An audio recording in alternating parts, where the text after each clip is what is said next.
Hey guys, welcome to Vets to P.S.C. P.S.C stands for Private Security Contractor. My name is Ken. In today's video, I'm going to be hitting some key talking points and keeping you guys updated on what the State Department's requirements are, how some of these contracting companies operate, and also talking about your DD-214, especially one block that can either make you or break you. Before we begin, please do me a favor, go ahead and scroll down, hit the subscribe button, hit the notifications tab off to the side so that you can stay updated on all new videos that come in. So we've popped up right now a DD-214. This is a random DD-214, doesn't belong to me, I found it on the internet. Okay? What I want to point out to you guys right now is an important block. This has been going on since 2015. The older generation, they're not seeing these, or at least I haven't seen them as much as I have with this newer generation coming in. I guess it has to do with the VA trying to hook you guys up with benefits whenever you get out, or disability ratings. But in fact, that kind of hurts you whenever you're getting into this line of work. So right now, what I want to talk to you about is this portion right here, Block 28, narrative reason for separation. Mine, a lot of my peers, everyone that's been pre 2015, every single one of that 28 block says either retired or completion of required active service. Okay, so mine, I didn't retire. It just shows completion of required active service. This is something that I want to stress to you guys. Number 28, if you get out with anything other than retired or completion of required active service, be prepared. Be prepared to write a statement of what happened. So for example, let's say number 28, you graduate basic training, you get to your unit, but guess what? Your baby cousin mama's best friend died, or whatever it may be. Something happened in the family where they need you back there because you're the only one that's able to take care of everyone else. You're going to get out of there and you're going to have some sort of, it could say hardship separation. What happens is you've got the desk officer, right? So you've got State Department. So all these contracting companies, the State Department is putting out information on what they want as far as candidates, and they're reviewing the bios.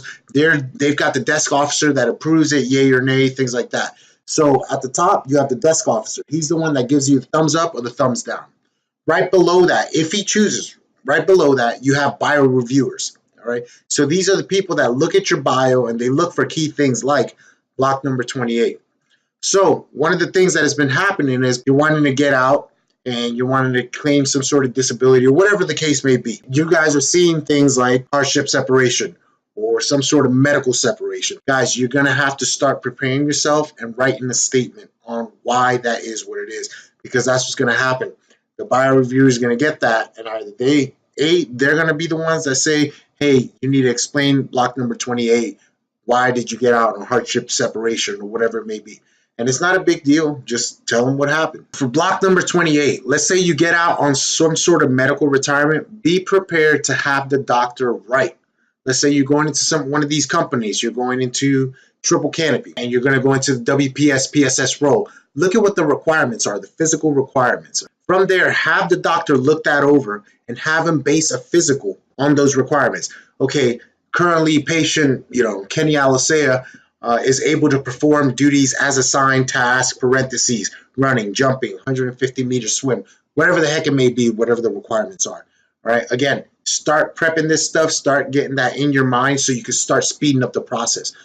Also, another very important thing, guys, 2 discharges that the State Department acknowledges and honors. So you've got the honorable discharge. Everybody knows that. You're omnis dominus, you're golden. This one is the general under honorable conditions. So with that being said, guys, just because you have a general under honorable conditions doesn't mean that the State Department will automatically give you the, okay, you're blessed off, whatever.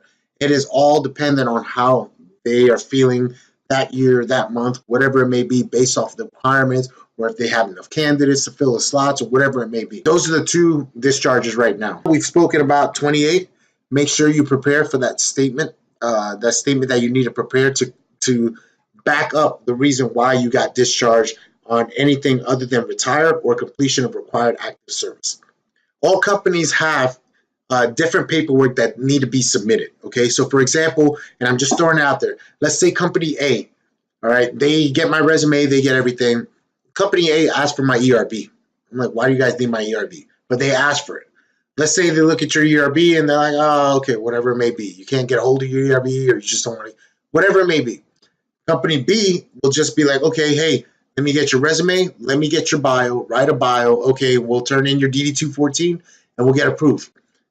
Either or, you can get approved either or. But that's just different, sort of the different requirements that they have. Also, if you're on a task order, different desk officers operate differently. So, for example, current medical training, right? A lot of these guys say for EMTs or whatever it may be, current medical training required, all right? So for some of these positions, well, what's current? You know, that can be anything. Current to me is, okay, maybe a current a year ago, but to you, it might be 2 years ago. Well, same thing with that desk officer. They might say current medical training. One might mean, okay, hey, this guy's been trained within a month. The other one might say, no, this guy's been within 5 years. All right.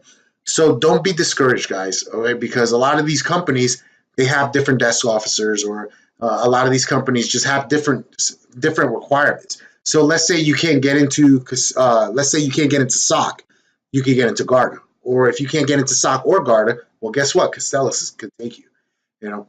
Another thing is, let's say you apply for a triple canopy. You got Olive Group, and you got other companies below that.